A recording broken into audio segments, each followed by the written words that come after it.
नमस्कार. आज मी मेथीदाणा घालून बटाट्याची भाजी बनवणार आहे. ही भाजी माझ्या सासूबाईंची रेसिपी आहे. तर त्या नेहमी सांगत असत की आम्ही पूर्वी कुठे प्रवासाला निघालो की आम्ही असं मेथीदाणा घालून बटाट्याची भाजी बनवायचो.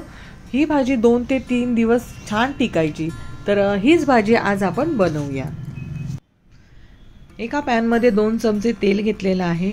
त्याच्यामध्ये जिरं मोहरी घालायची आणि ती छान तडतडली की त्याच्यामध्ये मेथीदाणे घालायचे. तर मी ते 1 चमचा मेथीदाणे घेतलेले आहे. तर तुम्हाला बटाट्याची भाजी किती करायची त्यानुसार तुम्ही मेथीदाण्याचं प्रमाण कमी जास्त करू शकता. आणि जरी जास्त मेथीदाणे घातले ना तरी ही भाजी खूपच छान होते.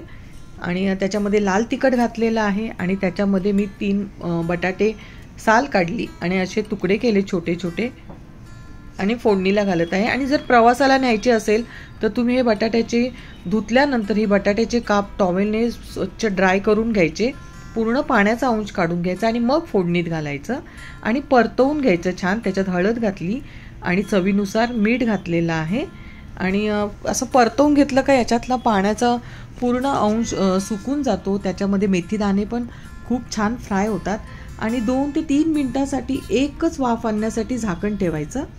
जास्त वेळ ठेवायचं नाही, परत ते पाणी बटाट्यामध्ये जाईल आणि ती खराब होईल. म्हणून आहे ना लगेच झाकण काढून घ्यायचं आणि मध्ये मध्ये स्लो गॅसवर ही भाजी अशी परतवत राहायची. ते बटाटे पण छान असे फ्राय होतात, मेथीदाणे फ्राय होतात आणि त्यामुळेच ही भाजी ना खूप 2 दिवस टिकते. आणि ही भाजी बनवताना पूर्ण घरामध्ये ना मेथीदाण्याचा अरोमा असा सगळीकडे पसरतो. खूप छान भाजी होते.